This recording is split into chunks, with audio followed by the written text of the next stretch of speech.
তিনি ঘোষণা করেছেন আমার বেটি কন্যা ফাতেমার বিবাহ দেব, বিবাহ দেব, যারা যারা বিবাহ করতে রাজি তারা প্রস্তাব দাও। তো সকলে প্রস্তাব দিয়েছে, কিন্তু আল্লাহ রসুল কারোর প্রস্তাবে রাজি হয়নি।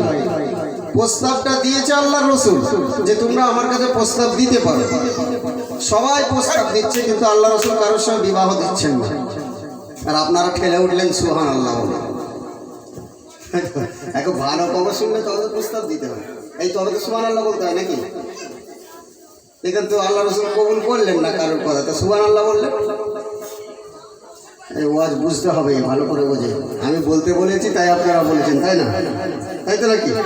সুবহানাল্লাহ বুঝে বলতে হবে। তবে এখানে যে বলেছেন এটা যে ভুল না। কেন সুবহানাল্লাহ এখানে আপনাদের বলতে বললাম আর আপনারা কেন বললেন, এর কারণটা কিছুক্ষণ পরেই বুঝতে পারবেন।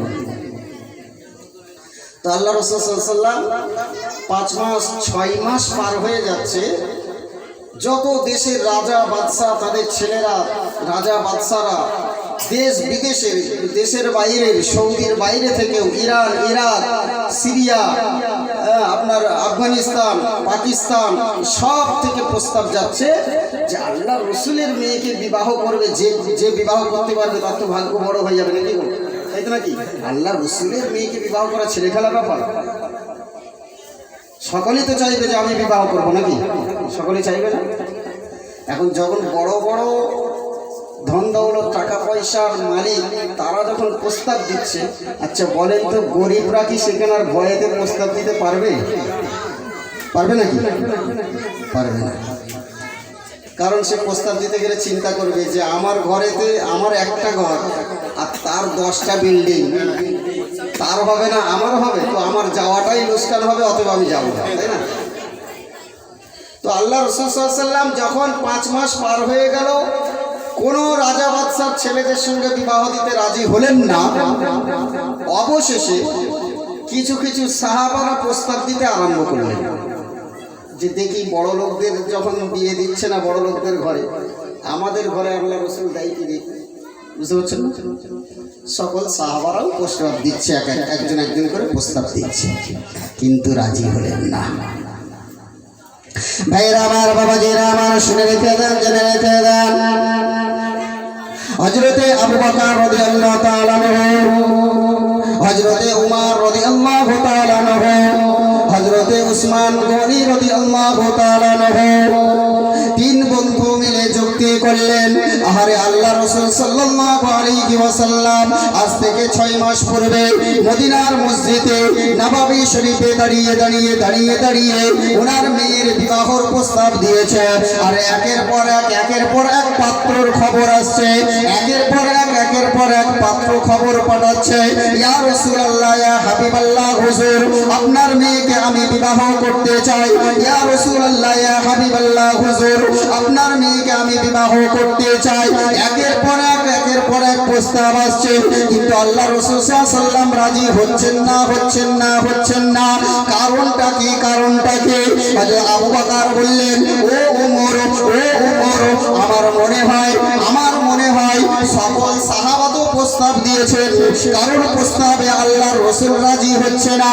ও ওমর, তবে চলো হযরত আলীকে ডেকে আনো।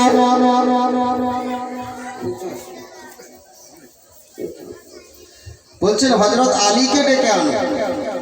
হযরত আলী কিন্তু এখনো প্রস্তাব দেয়নি, সব সাহাবারা প্রস্তাব দিয়েছে, কিন্তু হযরত আলী প্রস্তাব দেয়নি।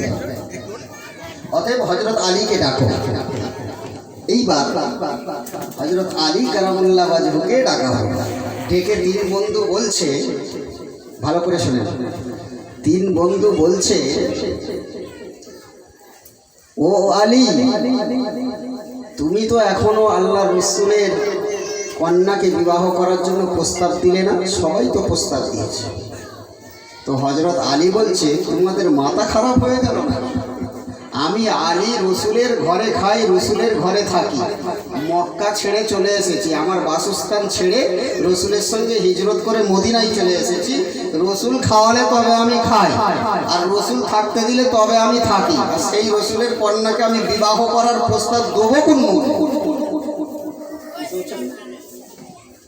আর 3 বন্ধু বলছে, আলী যাই হোক, আমরা তোমার পিছনে আছি, তুমি বলো, একবার প্রস্তাব দাও।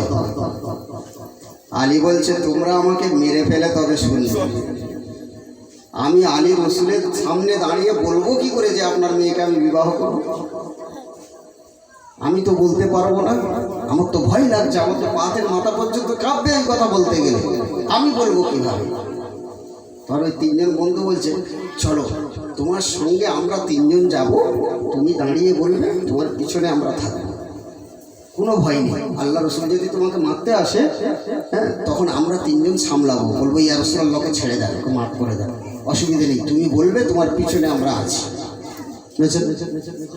এইবার ভালো করে শোনো, হযরত আলী কারামাল্লাহু ওয়াজহু বললেন, ঠিক আছে, তোমরা যখন এত করে বলছো, আর আমি একাই যখন বাদ আছি, সকল প্রস্তাব দিয়েছে, আমি প্রস্তাব দিইনি, তো ঠিক আছে চলো।